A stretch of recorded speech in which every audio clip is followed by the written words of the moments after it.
नमस्कार मेरे सभी भाइयों बहनों को मेरा दिल से नमस्कार। बहुत लंबे टाइम के बाद मुझे मन हुआ कि आज फिर आप लोगों के साथ कुछ बातें मैं शेयर करूं। कुछ नई न्यूज़ भी है। तो मेरा आज का जो ये वीडियो है वो स्मार्ट कार बायर्स के लिए है। तो मेरे वीडियो को शुरू से लेकर लास्ट तक देखना आप। और मुझे पूरी उम्मीद है कि मेरा जो इनसाइट है या जो मेरा चीज़ों को लेके नॉलेज है वो ज़रूर आपके काम का हो सकता है। और अगर कोई आपकी सजेशंस हुई तो मुझे बहुत खुशी होगी।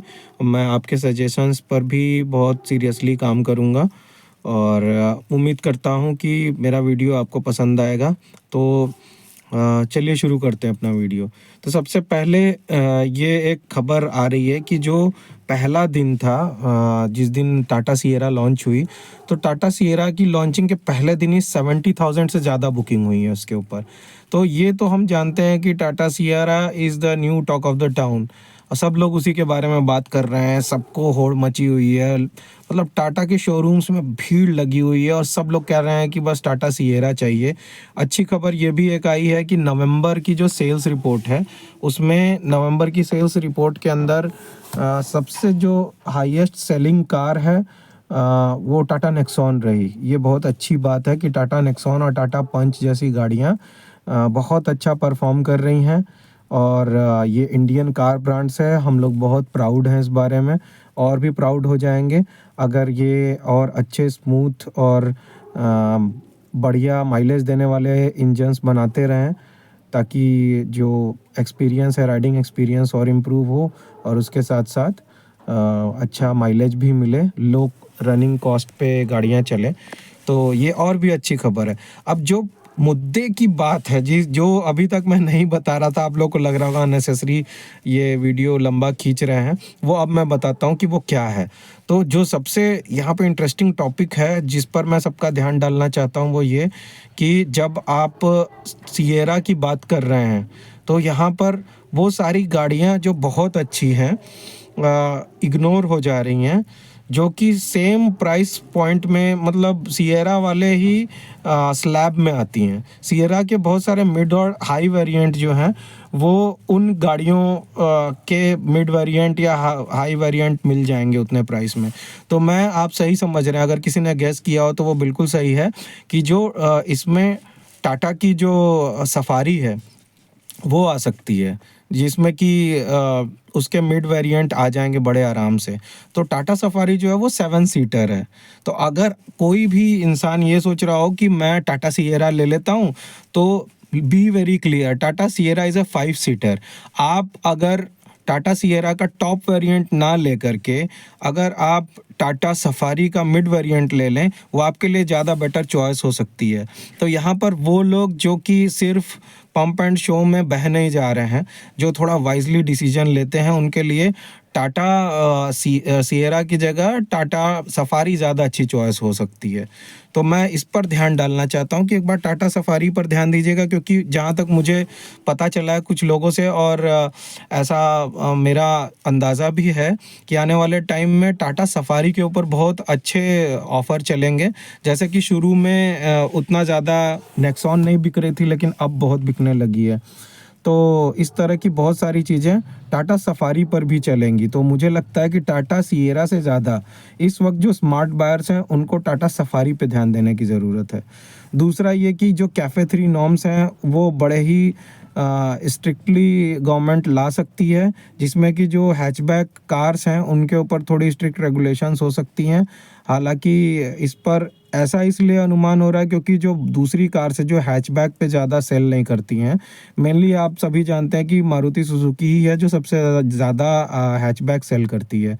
तो वो सारे कार ब्रांड जैसे टाटा महिंद्रा और दूसरे भी जो जर्मन कार्स हैं जो ज़्यादा हैचबैक और सेडान सेल नहीं करते हैं, उनका ये कहना है कि कैफ़े 3 नॉर्म्स ही चलने चाहिए। और जो हैचबैक कार्स हैं उन पर कोई सब्सिडी वगैरह देना वो सिर्फ एक मारुति सुजुकी के फ़ायदे में जाएगा।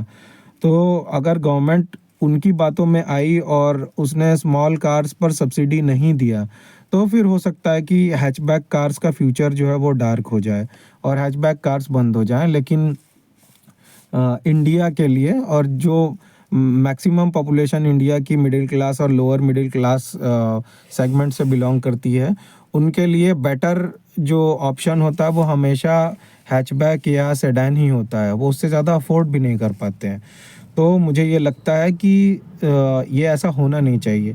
लेकिन फिर भी मैं ये कहूँगा कि अगर कोई कार लेने जा रहा है तो कॉम्पैक्ट एसयूवी ज़्यादा स्मार्ट डिसीजन होगा।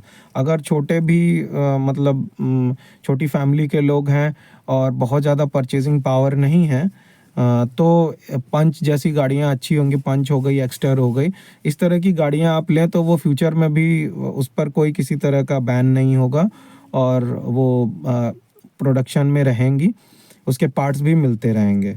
तो बाकी जो पहले से चल रही गाड़ियाँ हुआ करती थी जैसे कि सेलेरियो, ऑल्टो और स्विफ्ट और ये सारी गाड़ियाँ, इनमें थोड़ी प्रॉब्लम आ सकती है अगर गवर्नमेंट ने सब्सिडाइज़ नहीं किया, क्योंकि कैफ़े 3 नॉर्म्स के अकॉर्डिंग जो हैचबैक कार्स हैं उनकी प्रोडक्शन में बहुत ज़्यादा जो प्रोडक्शन कॉस्ट है वो बढ़ जाएगी। तो प्रोडक्शन कॉस्ट अगर इतनी बढ़ गई कि एक हैचबैक का प्राइस किसी कॉम्पैक्ट एसयूवी जितना है या एसयूवी जितना है, तो कोई हैचबैक क्यों ही खरीदेगा।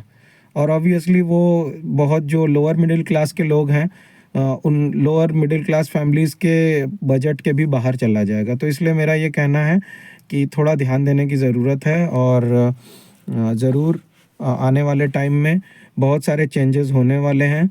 और दूसरी बहुत सारी जो गाड़ियां हैं, बहुत सारे कार के मॉडल्स हैं जो अब तक किसी फ्लेक्स फ्यूल में या किसी हाइब्रिड ऑप्शन में नहीं आती थी, वो भी हाइब्रिड और फ्लेक्स फ्यूल ऑप्शन में आने वाली हैं।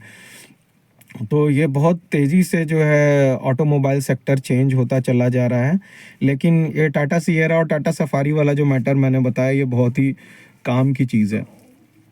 तो कोई भी अगर 15 लाख या अबव 15 लाख का बजट रखता है और वो सोच रहा है कि मैं टाटा सिएरा लूँ, तो टाटा सिएरा पर अभी जो पता चल रहा है करीब 1-1 साल तक की वेट है ना? वेटिंग पीरियड उसका बहुत ज़्यादा जा रहा है।